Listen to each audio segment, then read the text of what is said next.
Hello दोस्तों, teaching school by रश्मि में आप लोग का स्वागत है। आज दोस्तों हम लोग फ्यूचर परफेक्ट टेंस पढ़ेंगे। पहचान इसकी हम लोग समझ लेते हैं।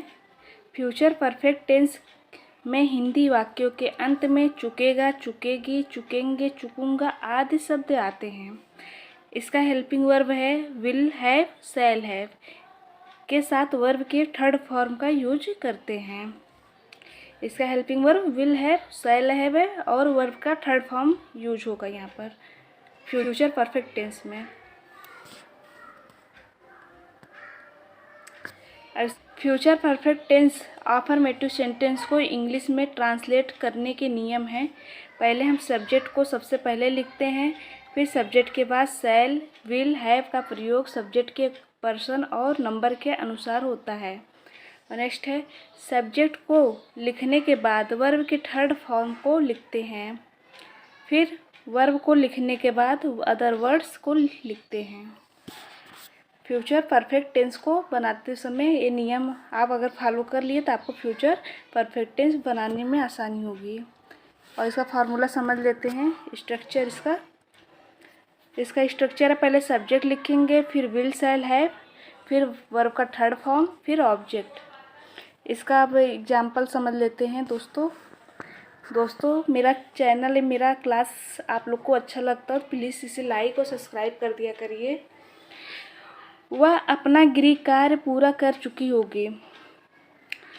वह है कोई लड़की है होगी, तो यहाँ पर she will have completed her homework. अब ये कंप्लीटेड है तो यहाँ पर ईड लग गया है कंप्लीट, तो ये थर्ड फॉर्म हो गया। नेक्स्ट है उसके आने से पहले मैं यह किताब पढ़ चुकूँगा।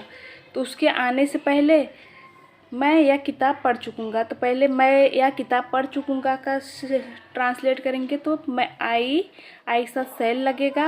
Have read this book before he comes. उसके आने से पहले ही है, उसके लिए ही होगा, आने का कम्स, यह शब्द जुड़ जाएगा। नेक्स्ट है वह लड़का राम को पीटा होगा। तो इसका ट्रांसलेट होगा that boy will have beaten Ram. Next है राम ने उसके लड़के को देखा होगा। Ram will have seen that boy. अब सब में थर्ड फॉर्म लगा, इसे सीन, सी मतलब देखना, इसमें एन जुड़ गया, सीन थर्ड हो गया। इसमें बीट है, बीट मतलब पीटना, तो इसमें ई एन जुड़ गया, बीटन हो गया। नेक्स्ट है गीता ने अपना पाठ याद किया होगा। Gita will have remembered her lesson. अब नेगेटिव सेंटेंस आ गया है, इसे समझ लेते हैं। नेगेटिव सेंटेंस, इसका future perfect tense negative sentence को इंग्लिश में ट्रांस करने के नियम में समझ लेते हैं, जिससे हमें नेगेटिव सेंटेंस बनाने में आसानी होगी। तो पहले हम सब्जेक्ट लिखते हैं, फिर जाकर सब्जेक्ट को लिखने के बाद शैल, विल, नॉट, हैव का प्रयोग किया जाता है। इसके बाद वर्ब का थर्ड फॉर्म लिखते हैं, फिर उसके बाद अदर वर्ड्स को लिखा जाता है। इसका स्ट्रक्चर समझ लेते हैं। सब्जेक्ट रहेगा, फिर सिल, शैल, विल, फिर नॉट, फिर हैव, वर्ब का थर्ड फॉर्म प्लस ऑब्जेक्ट। तो इसका एग्जाम्पल समझ लेते हैं। वह लड़का यहाँ नहीं आया होगा। That boy will not come here. आपने आम नहीं खाए होंगे। You will not have eaten mango. Vikas नदी में नहीं नहाया है। Vikas will not have bathed in the river. सूरज अस्त नहीं हुआ होगा। The sun will not have set. कुछ ऐसे सेंटेंस होते हैं जिसका थर्ड फॉर्म नहीं बनता है, जैसे सेट हो गया, रीड हो गया। यहाँ पर रीड लिखा है, इसका भी थर्ड फॉर्म रीड ही रहेगा। तो संदीप ने यह किताब नहीं पढ़ा होगा। Sandeep will not have read this book. Read, read, read, इसका फर्स्ट, सेकेंड, थर्ड सब एक ही रहेगा। अब इंट्रोगेटिव समझ लेते हैं। Future perfect tense interrogative sentence को इंग्लिश में ट्रांसलेट करने के नियम हैं। जब वाक्य के शुरू में क्या शब्द हो तो अनुवाद का प्रारंभ शैल विल से किया जाता है। और नेक्स्ट है, शैल विल के बाद सब्जेक्ट को लिखते हैं, फिर सब्जेक्ट के बाद हैव को लिखा जाता है, फिर हैव के बाद वर्ब और अन्य शब्द को लिखा जाता है। अब इसका स्ट्रक्चर समझ लेते हैं। पहले हम हेल्पिंग वर्ब शैल विल का प्रयोग करेंगे, फिर सब्जेक्ट, फिर हैव, फिर वर्ब का third form plus other words plus question marks. इसका एग्जाम्पल समझ लेते हैं। दोस्तों, आप लोग वीडियो को देखते हैं तो प्लीज़ लाइक और सब्सक्राइब कर दिया करिए। इसका एग्जाम्पल है, क्या वह गाय घास खा चुकी होगी? Will this cow have eaten grass? क्या तुमने बच्चों को पीटा होगा? Will you have beaten the children? क्या वह यहाँ सो चुकी होगी? Will she have slept here? क्या राम ने उस लड़के को देखा होगा? Will Ram have seen that boy? Next है, क्या गीता ने अपना पाठ याद किया होगा? Will Geeta have remembered her lesson? अब interrogative sentence with WH family के बारे में समझ लेते हैं। जब किसी हिंदी वाक्य में प्रश्नवाचक शब्द जैसे क्या, क्यों, कहाँ, किधर, किसने इत्यादि जुड़ा रहे तो उसे WH इंट्रोगेटिव सेंटेंस कहा जाता है। इसका स्ट्रक्चर है, WH वर्ड्स मतलब question word, shell will plus subject रहेगा, फिर हैव रहेगा, तब वर्ब का third form plus other words plus question marks. इसका एग्जाम्पल है, श्याम ने क्या किया होगा? What will Shyam have done?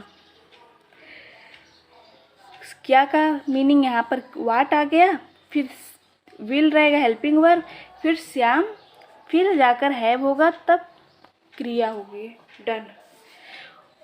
वह यह काम कब से समाप्त कर चुकेगा? When will he have completed this less work? हम कहाँ पहुँच चुकेंगे?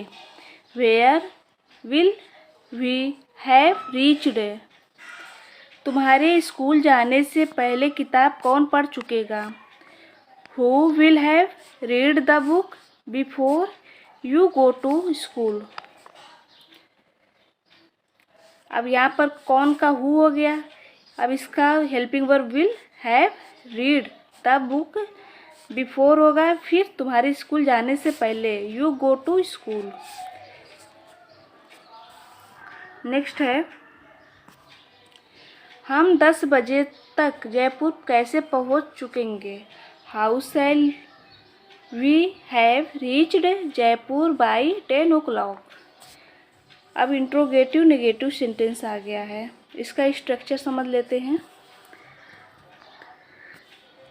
पहले हम क्वेश्चन वर्ड को लिखेंगे, फिर विल शैल, फिर plus subject plus not plus have plus verb का third form plus object plus question marks. इसका एग्जाम्पल है, क्या पुलिस ने उसे गिरफ्तार नहीं कर चुकेगी? क्या पुलिस उसे गिरफ्तार नहीं कर चुकेगी? Will the police not have arrested him? क्या हम यह फिल्म नहीं देख चुकेंगे? Shall we not have seen this film? मेरे कुछ कहने से पहले वह नाराज क्यों नहीं हो चुकेगी?